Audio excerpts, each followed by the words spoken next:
Welcome and thank you all for joining us for the Integral Flourishing course promo video. You may be asking yourself, what in the world is Integral Flourishing? Well, don't worry about it. We'll go over some of the details and the outlines of what Integral Flourishing is. You'll also be introduced to concepts of quadrants, etc., etc. And for those who are already familiar, this will be just a refresher. Perhaps some of you are asking yourselves, is my success or achievements sheer luck, or was there actually a science or some intention behind it? Well, through the quadrants and Integral Flourishing, we'll be able to give you a bit more clarity on how to assess your success and also to perhaps find more satisfaction out of life. Perhaps you're that person who is highly motivated, highly responsible, highly everything, but yet you're left feeling unsatisfied. You may be asking yourself some basic questions, such as, what do I really need to be happy? Is my well-being under my own control? What actions can lead me to the life I will be able to fully enjoy? The concept of integral flourishing may be the working answer to all of these questions. First of all, welcome to just being human. We've all experienced those moments of unpleasant, unwelcome, unwanted situations. But that didn't mean we didn't have control over the events of our lives. Yes, you and I are capable of controlling not so much the events, but controlling how we respond and our well-being. Yes, we are capable to build our well-being by our own hands. Do you have any objections? So maybe you've answered yes after multiple attempts of unsatisfactory. Why does things like this happen to me? Maybe one of the questions you ask. Why do our efforts sometimes turn out to be worthless? Sounds familiar? It's actually a less than amazing kind of feeling. Would you agree?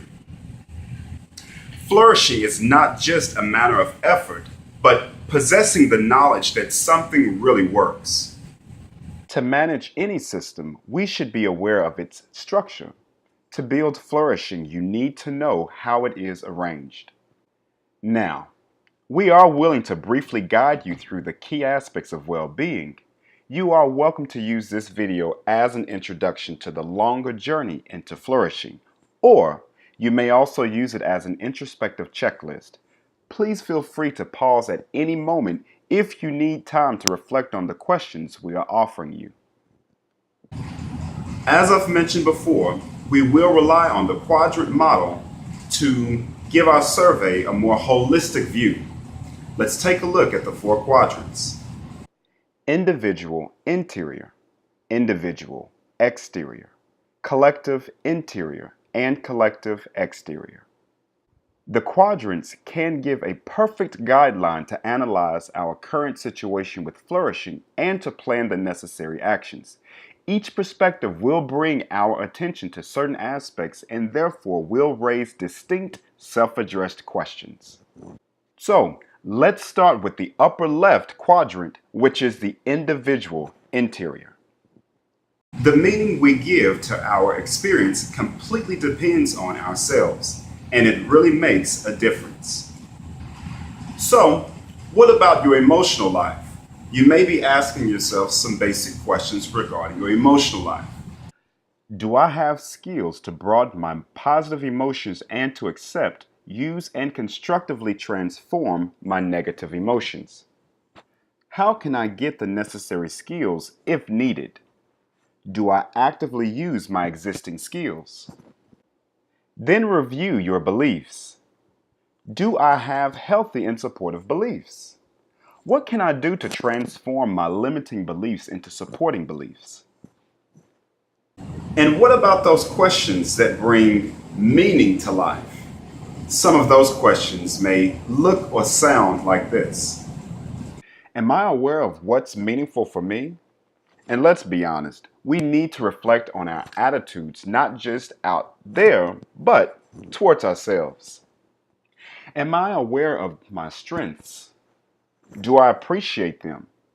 Do I unconditionally accept my less than perfect traits? Am I working towards revealing and accepting my shadows, traits that I don't recognize in myself? Do I successfully balance self acceptance and desire for development? Again, take your time answering the questions. You have plenty of time. You can always pause the video and then come back to it. Next, perspective highlights actions that can be observed and measured. Welcome to upper right individual exterior quadrant.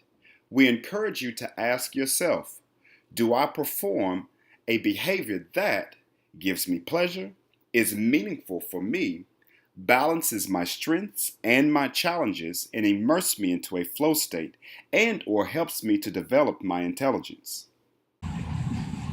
Ooh, and what about those rich, wealthy relationship questions? We all would love to have satisfying relationships.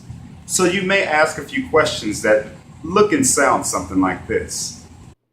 Do I perform actions to initiate and keep up with meaningful relationships? Do I perform actions to maintain giving/taking balance in my relationship? Do I perform actions to balance privacy and closeness? And we should remember that we are living in physical bodies. So ask yourself the following questions. Do I take care of my health? Do I have enough physical activity?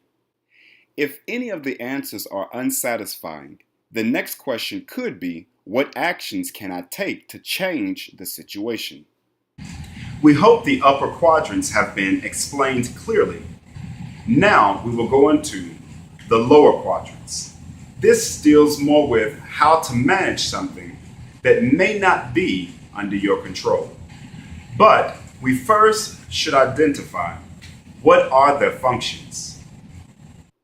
The lower left collective interior quadrant reflects the cultural environment we belong to and the relationships we are involved in. Here are the questions you can use. Does the culture I've inherited support flourishing and provide me with healthy beliefs? If no, can I establish balance between belonging to the native culture successfully while unfolding my own potential? Do I have supportive relationships? Can I create a supportive circle inside the surrounding culture? If no, where else can I find the supportive culture and relationships? And the next perspective is either highly overused or underused, which is the lower right collective exterior quadrant.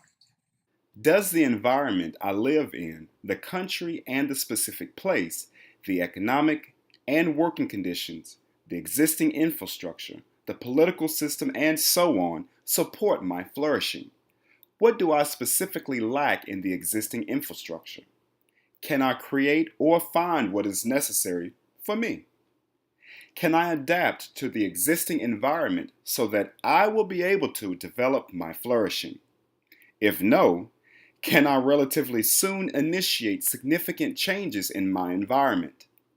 If my existing environment fails to support my flourishing, can I move to another one? So, your appetite should be whetted to start unfolding the mysteries that lie within. If you are ready, welcome to the Integral Flourishing course produced and taught by Lee Mason. If you want to proceed with the self-survey or go into more details, take the lifelong Dimensions and Domains survey. Thank you for your attention and hope that our video has added some value to your personal development resources. Best wishes on your journey ahead. Namaste.